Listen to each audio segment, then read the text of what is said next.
Well, hey, welcome to Christmas-ish, like after Christmas, Church Online. I'm Obadiah, and I'm excited to get a chance for us to hang out today. I gotta ask the question, did you get what you wanted for Christmas? Or did you not get what you wanted for Christmas? You should tell us the story in the comments. Now, I did okay this year, but I will tell you, when you don't get that thing that you want for Christmas when you're a kid, it sticks with you. Like, you remember that thing. I remember not getting the AT-AT from The Empire Strikes Back, the all-terrain armored transport, the Imperial Walker. I went to Children's Palace, I don't know, about 100 times, realizing I was only 3 or 4 years old. I swear I remember this, and I remember not getting it. I also really wanted a Little Tikes car. You remember those? Where they had like the yellow top and they have the red bottom? Well, they're available in different colors now, but back in the day, we only had 2 colors and that was all you got, okay? And I wanted one really badly. And I didn't get it until I was like in my 20s. And this may come as a shock to you. It was of no use to me at that stage of my life. Here's another question for you though. What's worse? Not getting what you want for Christmas or getting exactly what you want for Christmas and finding out how terrible it really is? Again, put your story in the comments. I would love to hear it. We had that experience at my house a couple of years ago. Aurora wanted MIP. MIP is a robot. And Aurora was at an age that she was convinced, I think, that MIP was essentially going to become her own personal R2-D2. And believe me, MIP didn't do any of that. He kind of danced around. His other superpower was being the most expensive toy we, to this date, have ever purchased. We opened MIP, put the batteries in, played with MIP for 5 minutes, and then moved on to something else. 2 days later, Dad's like, no. We got too much money in this thing. We got to figure something out. So I got MIP back out. I set up an obstacle course for MIP. I am trying to get us to play with MIP. And after 10 minutes, Aurora just takes MIP, boxed him up, and I don't know if that guy has been out of the box since he went in the box. So you're watching church right now. You've probably got a relationship with God. Maybe you don't have a relationship with Jesus, but you're at the very least kind of curious about this whole God thing, right? So we get this relationship, and life is going to be perpetual Christmas. And not the kind where you didn't get what you wanted. Not the kind where you get what you want, it's not good enough. Because you've got a relationship with God, life is going to be the perfect Christmas where you always get what you want all the time. You've got a loving Father. He's always handing out amazing gifts. You're never going to be disappointed again. So why do we keep getting disappointed like that one Christmas or that other Christmas or the Christmas before that? Or maybe you got a bunch of stories, I don't know. Let's talk about disappointment for just a minute. Let's get a definition. Here's a classic definition of disappointment. Sadness or displeasure caused by the non-fulfillment of one's hopes or expectations. So let me shorten up and give you the Obadiah definition. Disappointment is unmet expectations. Disappointment is unmet expectations. Disappointment is the Nintendo Power Glove. Every year at Christmas, every year, I read a book called 8-Bit Christmas. I've been reading it for about 8 years, or I don't know, whenever it came out. It is the tale of Jake Doyle. Jake is 8 years old, and he lives in Batavia, which is a suburb of Chicago. And more than anything, Jake wants a Nintendo Entertainment System for Christmas. The first time he ever saw one was at Timmy Clean's birthday party. Now, you got to understand, Timmy Clean is the richest kid in the neighborhood. He's got an in-ground pool. He's got a snack drawer like they've never seen. He's got a pantry that has nothing but candy in it. It's a special place to go to Timmy Clean's house. And he gets a Nintendo. And so over the course of all these different weekends, everybody wants to go to Timmy's house and play Nintendo. And then rumors begin to circulate. Rumors about the Nintendo Power Glove. Now, I would love to tell you my impressions of the Power Glove, but I think we should let Jake Doyle speak for himself. This is what Jake says. We've been reading about the Power Glove and Nintendo Power Magazine for months, staring at the pictures, drooling over the technology. Its engineering was revolutionary. It was as though the future had decided to grace the Nintendo Corporation with a gift. A glove that you wore on your hand that allowed you to control the game with a flick of your wrist. That thing made Luke Skywalker's metal hand replacement look like a tinker toy. As far as we were concerned, it was the missing link to humans finally becoming man robots. And there wasn't a boy among us who wouldn't run over his own family to become a man robot. That went without saying.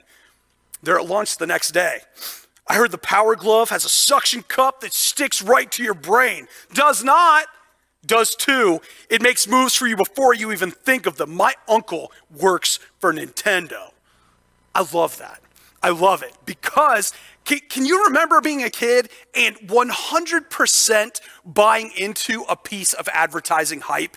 You see something in a magazine, in a commercial, somewhere, and you know that there's something incredibly magical about it. There's almost something Christmassy about it, just that belief in that toy or that thing. But here's the thing. Jake is 8. It's 1986. I'm older than that, and I've lived past 1986, and I remember the Nintendo Power Glove. And part of what makes Jake's description of the Power Glove so hilarious is that the Power Glove stinks.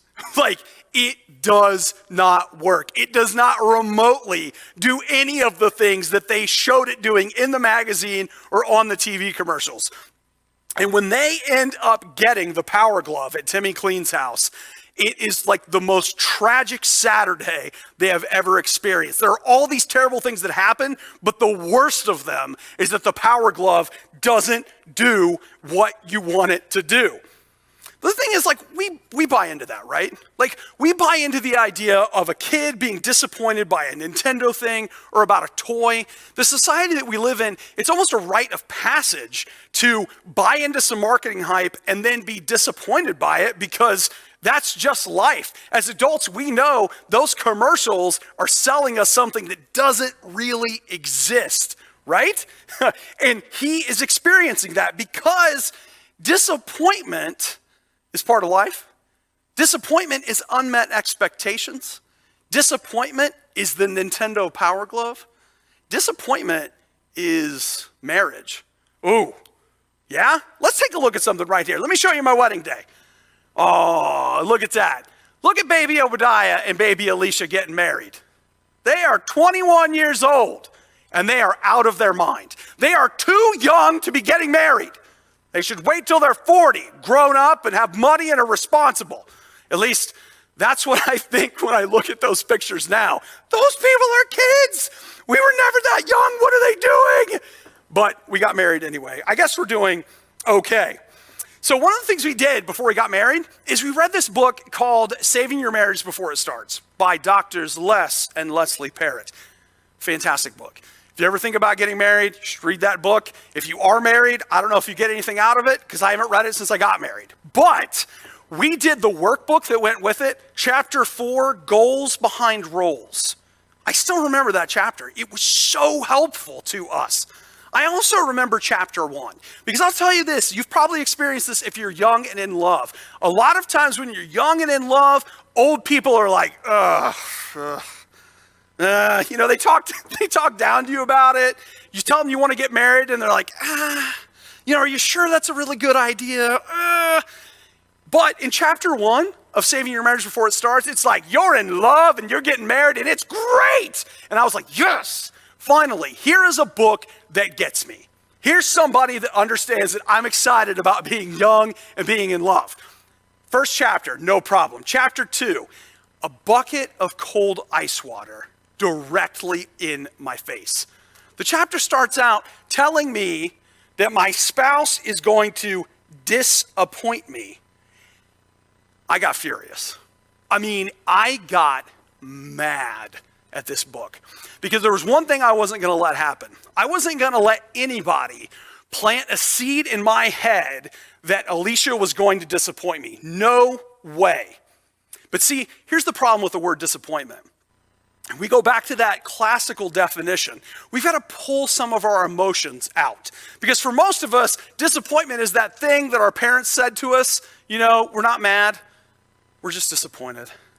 And it has this sting to it that almost nothing else does. Well, I want to remove the sting for just a minute. Because what they were saying is that our spouse was going to leave us with some unmet expectations. And if you've ever been married, you know that this is true, right? I'm not going to mention his name, but I ran into a friend of mine. I went to his wedding. It was like 6 months later. And he was coming into this place. We were both volunteering there together. And I'm like, hey, man, how is it going? How is married life? And he's like, oh, dude, first 2 weeks of marriage were some of the best weeks. Did I say 2 years? The first 2 weeks of marriage were some of the best weeks of my life.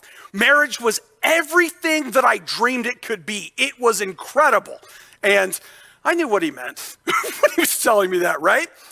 And then he's like, but then after that, it's been like disagreements, arguments, all this conflict, all this stuff going on. Being married is really tough. Unmet expectations. And ladies, come on. You married your husband because he's not like other guys. And then you discovered he's exactly like other guys. He's just like them. He's just like your brothers and your dad and those guys at school that you couldn't stand. That guy that was supposed to be so different is so same right now. And it's maddening.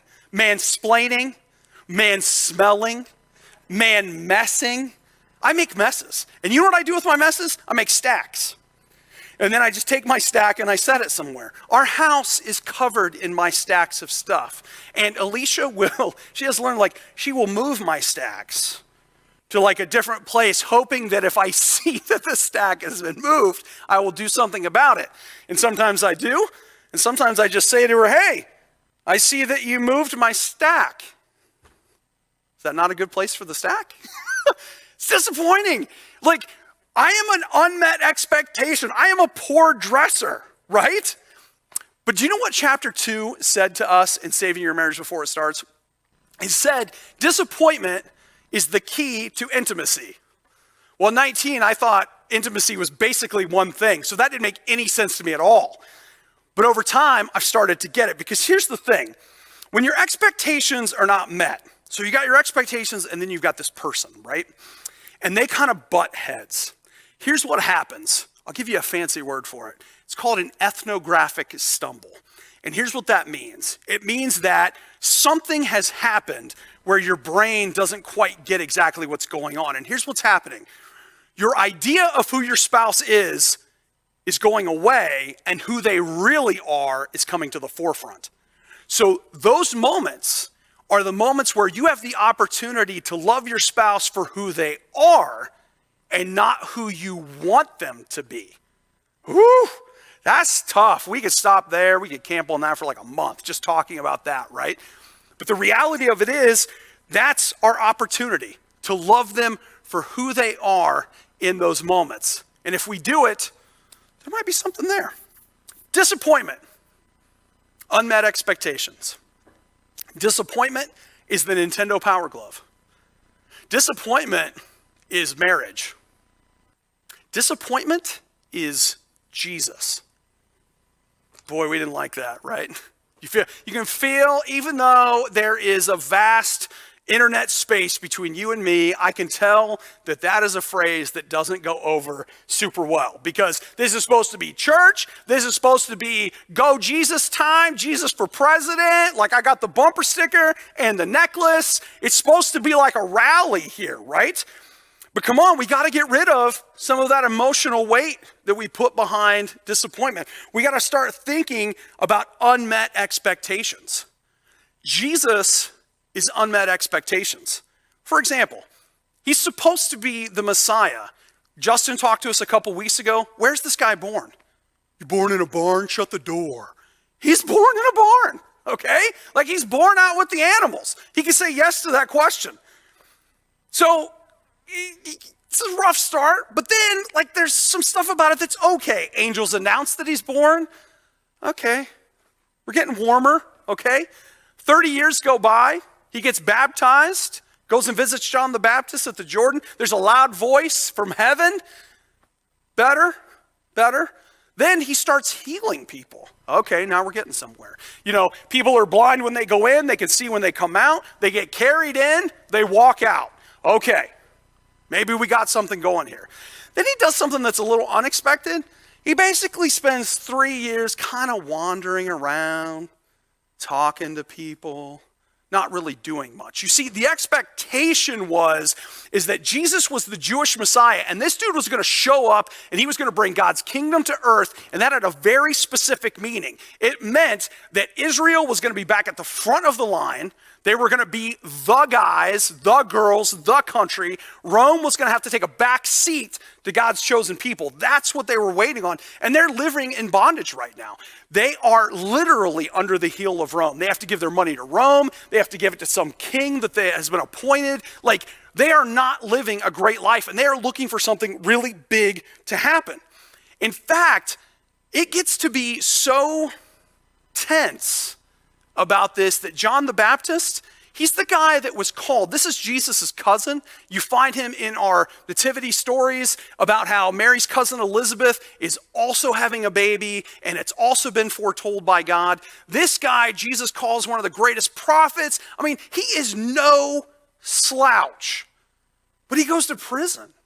And man, if you look up why he's in prison, it's ridiculous. Seriously. But he's in there, and you know what? He's like, okay. I baptized this guy. A voice says from heaven, this is my beloved son in whom I'm well pleased. He's the Messiah. We know it's true. What am I doing in prison right now? Why am I here? This is wrong. And so his disciples, John's disciples, come to visit him in prison. And he actually says, and you can find this in Matthew 11. He says, go to Jesus and ask him, is he the one? Or is somebody else coming? Unmet expectation, right? In fact, think about it for just a minute. Your expectation is I do something good, I'm rewarded. I do something bad, I'm punished. John's reality is he's doing something good and he's being punished. That is disappointment, man. Let's fast forward a little bit. Jesus gets ready to celebrate the Passover. Now, we notice if we study him out a little bit, Jesus hasn't been going to Jerusalem, which is the capital. It's Washington, D.C. He's supposed to go in there and what? Drain the swamp. Have we heard that? That's the idea. This guy's going to kill the corruption. He's going to make it work. And so the Passover, to me, I a lot of times just think of it as being almost like our Christmas. It's a big festival. Families come in from all over. It's especially significant to the Jewish people. People are going to come from all over and pack into Jerusalem. So you've got Jews from all over the place coming into this one place. Jesus, who hasn't been going to Jerusalem, finally goes. And when he shows up, Palm Sunday, read about it. It looks like it's finally happening. All right, he's approaching Jerusalem. They're putting out their coats on the ground. I don't get it, but they do. He's wearing a donkey. They're waving the stuff. They're singing. And then he has the disciples find a place to have dinner. We call it the Last Supper. They were just calling it dinner. They weren't on the same page that the rest of us was, okay? They don't know they're having the Last Supper. So then afterwards, after the Last Supper, which they don't know is the Last Supper, Jesus is like, hey, let's go to Gethsemane. So they basically go to a city park outside the city a little bit to hang out. Jesus wants to pray. He's like that. They go. And then it happens. All these soldiers show up and they're going to take Jesus. And the disciples think this is the moment. This is when we go from all of this spiritual healing kind of stuff, and we are about to see some real Old Testament wrath of God kind of stuff. It's going to get lit in the garden at night. And we see in a couple of the books, like Matthew, Mark, and Luke, if you look at the Gospels, you see the disciples actually are like, hey, is it a thing? We see that one of them grabs a sword and cuts a guy's ear off. Because the expectation is this is the moment when Jesus begins his radical revolution to take over and make things right. Except Jesus grabs the guy's ear, says, everybody stop, everybody stop. Puts the guy's ear back on, and then just lets him arrest him. What? No. This is not the way it works. Jesus, this is the moment, son, sir, guy. It gets worse. They kill him. They kill Jesus. They kill the Messiah. And so these guys, they don't know the end of the story. They don't know what you know. They are literally standing over the dead body of their hopes and dreams. That was everything. He was going to make everything right. He was going to fix everything. Unmet expectations. Disappointment. Right? Well, disappointment, unmet expectations, the Nintendo Power Glove, marriage, Jesus. I hope you guys have a fantastic week. Enjoy 2021. We'll see you then. Right? Is that it? Is that the end? No. I wouldn't do that to you. I would not walk out of here without finishing the story.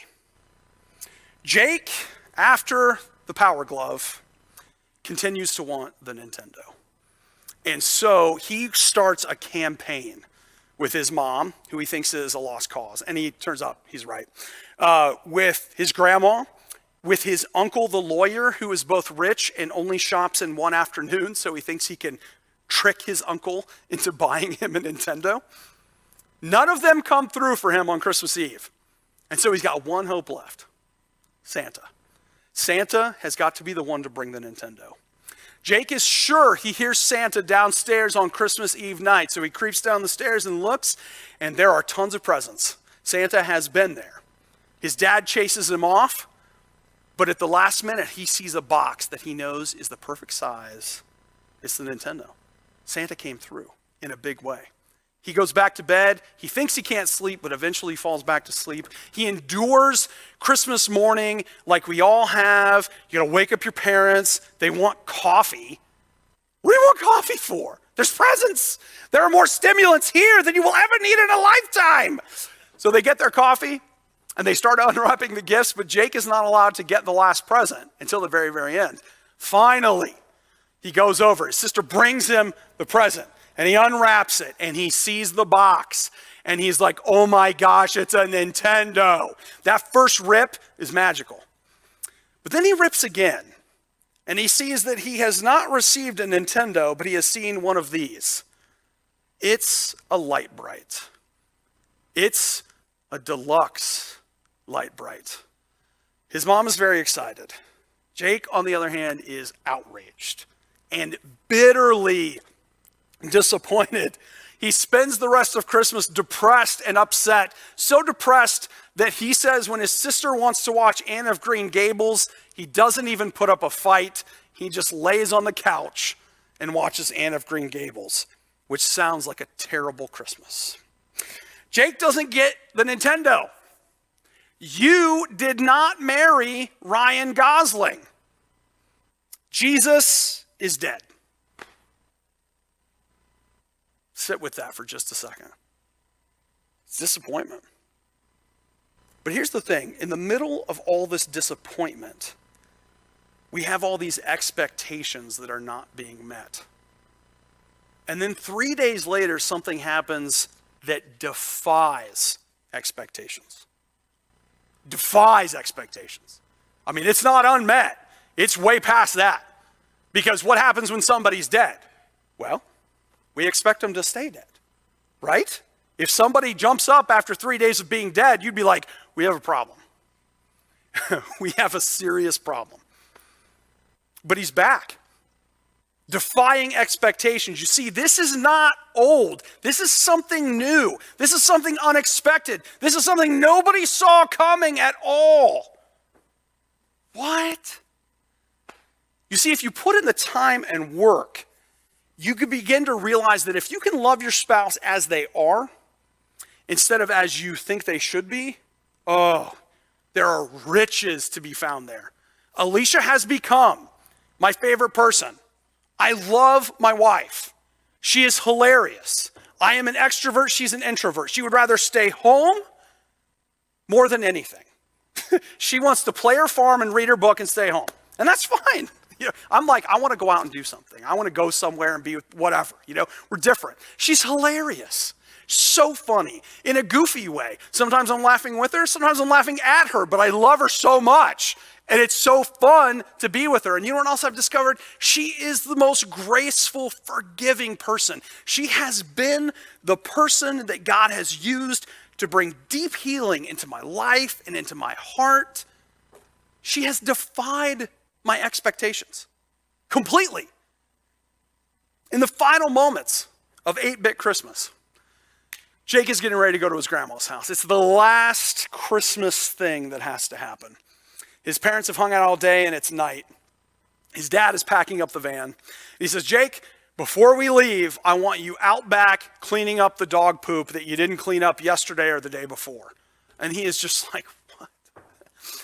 And in his 8-year-old heart, he begins the slow trudge outside and experiences how fitting it would be that not only did he not get his Nintendo, but he is in the dark, shoveling dog poop on a cold night. Christmas could not get any worse. And then his dad hits the lights, and he sees it. In the tree behind the garage is a 2-story red treehouse. Jake does not know what to think when he sees it. It is not a Nintendo. It is beyond a Nintendo. He did not know that he could ask for a treehouse. His dad just had to build it and show it to him. It defied his expectations. Jesus was supposed to set up an earthly government to boss everybody around. If you don't get on board, I got this sword. I'm coming for your ear. Okay? Like, that was the expectation of what Jesus is going to do. Some kind of a centralized kingdom whereby he rules the world. So instead he shows up and he's like, oh, no, we're establishing my kingdom, but it's a kingdom of people that want to. What?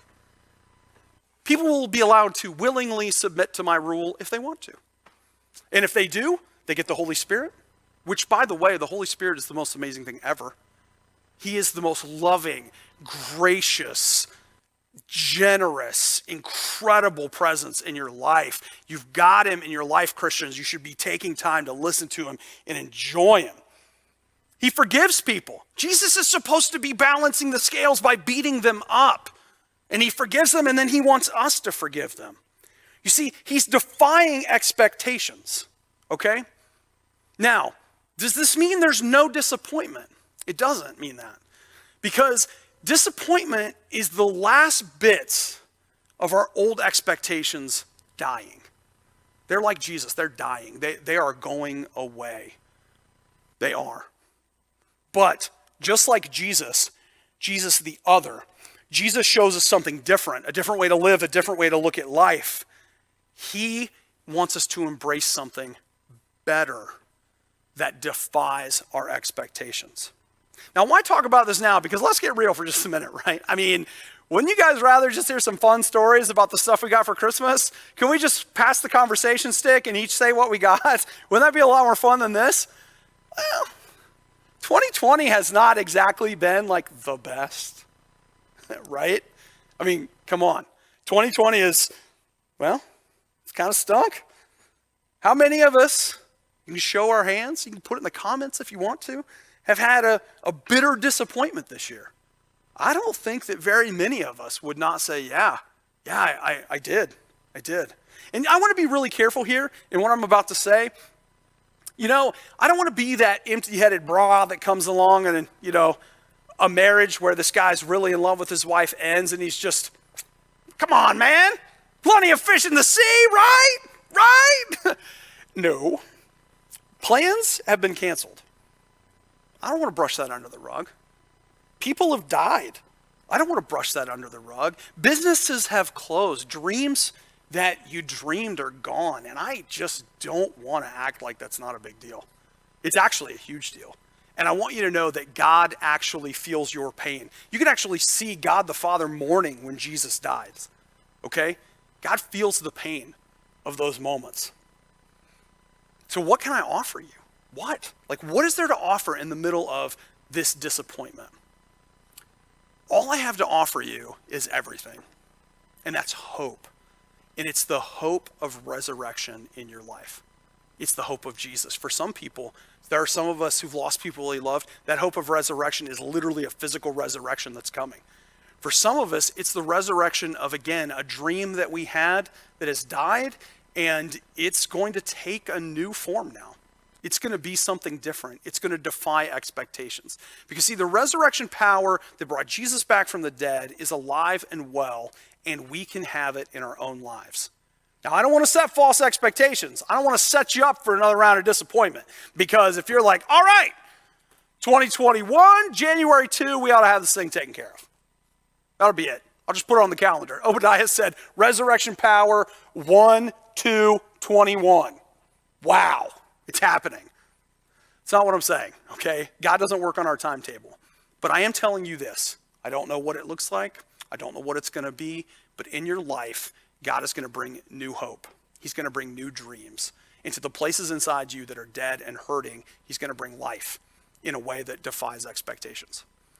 If you want that today, as we sit in this weird, awkward space between Christmas and New Year, as we wait for this time to roll over and be something else. If you want to carry Jesus with you right now and always, if you want his Holy Spirit, it's yours for the asking. All you have to do is say, Jesus, I want that. I want you in my life. I want you to fill me with your Spirit. I want you to forgive me. I want you to show me how to live. I want to do things your way. And God, I want you to defy expectations. Please come into my life. Bring your hope. Defy expectations. And hey, listen, that's not just for people that have only just now accepted Jesus. Christians, we've hurt too. All right, we've been disappointed too. Ask God in. Invite him into your circumstances. Let him bring life to dead things. Thank you guys so much for your time, Impact City. I do hope that you have a great week. Let's spend some time with our worship.